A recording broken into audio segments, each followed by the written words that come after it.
5 मार्च 2025 बुधवार। चालीसा काल। तो आज राख बुधवार है। एकांत में अपने पिता से प्रार्थना करो। पहला पाठ नबी योएल का ग्रंथ अध्याय 2 पद संख्या 12 से 18। प्रभु यह कहता है, अब तुम लोग उपवास करो और रोते तथा शोक मनाते हुए पूरे हृदय से मेरे पास लौट आओ। अपने वस्त्र फाड़ कर नहीं बल्कि हृदय से पश्चाताप करो और अपने प्रभु ईश्वर के पास लौट जाओ, क्योंकि वह करुणामय, दयालु, अत्यंत सहनशील और दया सागर है और वह सहज ही द्रवित हो जाता है। क्या जाने वह द्रवित हो जाए और तुम्हें आशीर्वाद प्रदान करे। तब तुम लोग अपने प्रभु ईश्वर को बलि और तर्पण चढ़ाओगे। सिय्योन पर्वत पर तुरही बजाओ, उपवास घोषित करो, सभा की बैठक बुलाओ, जनता को इकट्ठा करो, बूढ़ों, बालकों और दूधमुहे बच्चों को भी बुला लो। दूल्हा और दुल्हन अपना कमरा छोड़कर चले आए।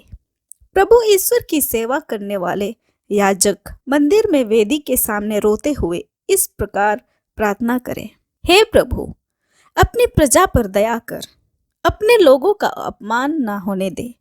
राष्ट्रों में उनका उपहास ना होने दे। गैर यहूदी यह ना कहने पाए कि उनका ईश्वर कहाँ रह गया। तब प्रभु ने अपने देश की सुध ली और अपनी प्रजा को बचा लिया। यह प्रभु की वाणी है। ईश्वर को धन्यवाद। भजन। अनुवाक्य, हे प्रभु, दया कर, क्योंकि हमने पाप किया है। हे ईश्वर, तू दयालु है, मुझ पर दया कर, तू दया सागर है। मेरा अपराध क्षमा कर, मेरी दुष्टता पूर्ण रूप से धो डाल, मुझ पापी को शुद्ध कर। अनुवाक्य, हे प्रभु, दया कर, क्योंकि हमने पाप किया है। मैं अपने अपराध स्वीकार करता हूँ। मेरा पाप निरंतर मेरे सामने है। मैंने तेरे विरुद्ध पाप किया है। जो काम तेरी दृष्टि में बुरा है वही मैंने किया है।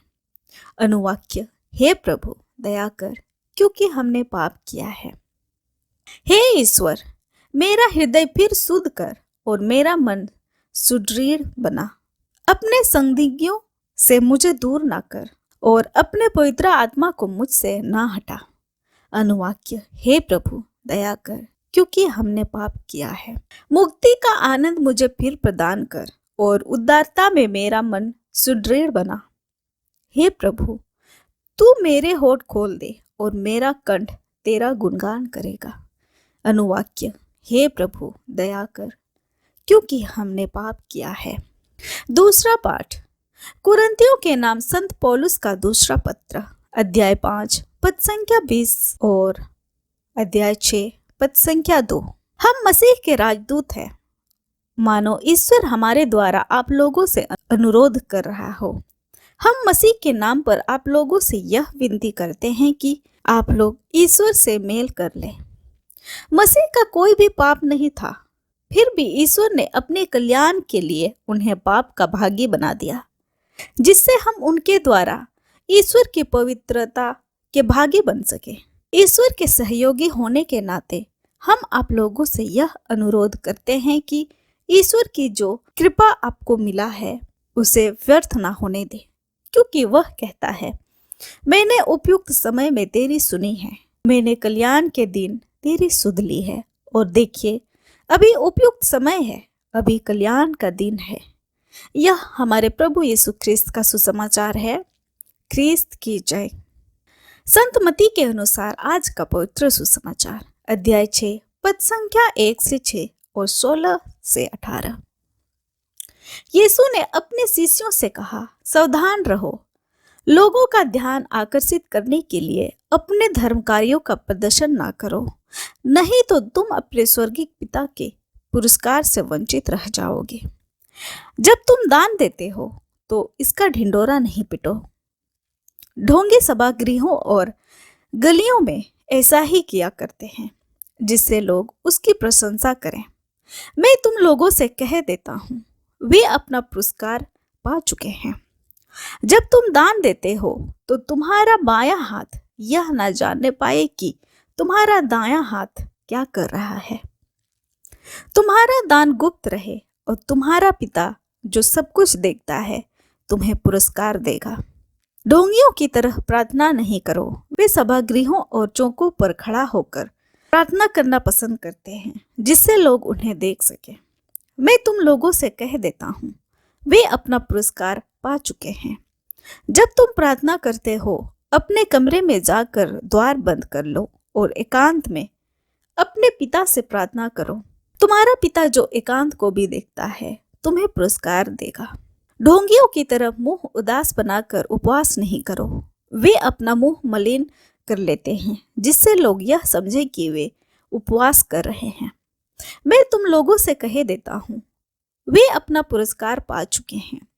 जब तुम उपवास करते हो तो अपने सिर में तेल लगाओ और अपना मुंह धो लो, जिससे लोगों को नहीं केवल तुम्हारे पिता को जो अदृश्य है यह पता चले कि तुम उपवास कर रहे हो। तुम्हारा पिता जो अदृश्य को भी देखता है तुम्हें पुरस्कार देगा। यह हमारे प्रभु यीशु ख्रिस्त का सुसमाचार है। ख्रिस्त की जय। आइए आज के तीनों पाठों पर मनन चिंतन करते हैं। प्रार्थना, दान और उपवास अच्छे कर्म होते हैं, फिर भी इन अच्छे कार्यों का परिणाम इस तरह के कार्यों को करने के हमारे इरादे पर निर्भर रहता है। यदि हम इस संसार में मान्यता और प्रशंसा के लिए ये कार्य करते हैं तो हमें इस दुनिया में प्राप्त मान्यता और प्रशंसा से ही संतुष्ट होना होगा। इसके विपरीत यदि हम इन कार्यों को ईश्वर के सामने गुप्त रूप से करते हैं तो हमें अनंत पुरस्कार प्राप्त होंगे। यीशु ने आश्वासन दिया, तुम्हारा पिता जो अदृश्य को भी देखता है तुम्हें पुरस्कार देगा। दान के बारे में यीशु कहते हैं, तुम्हारा बायां हाथ यह ना जानने पाए कि तुम्हारा दायां हाथ क्या कर रहा है। प्रभु यीशु नहीं चाहते हैं कि हम अपनी दया को कार्यों पर गर्व करें। इसके बजाय हमें प्रभु के सामने विनम्र बनने रहने की जरूरत है। जो कुछ भी अच्छा है उसे हम अपना कर्तव्य समझकर करें। संत याकूब सुंदर शब्दों में यह कहते हैं, जो मनुष्य यह जानता है कि उसे क्या करना चाहिए किंतु नहीं करता, उसे पाप लगता है। आइए हम हर संभव अच्छा करने के संकल्प के साथ चालीसा काल में प्रवेश करें। आमीन। आप सभी को जय यीशु।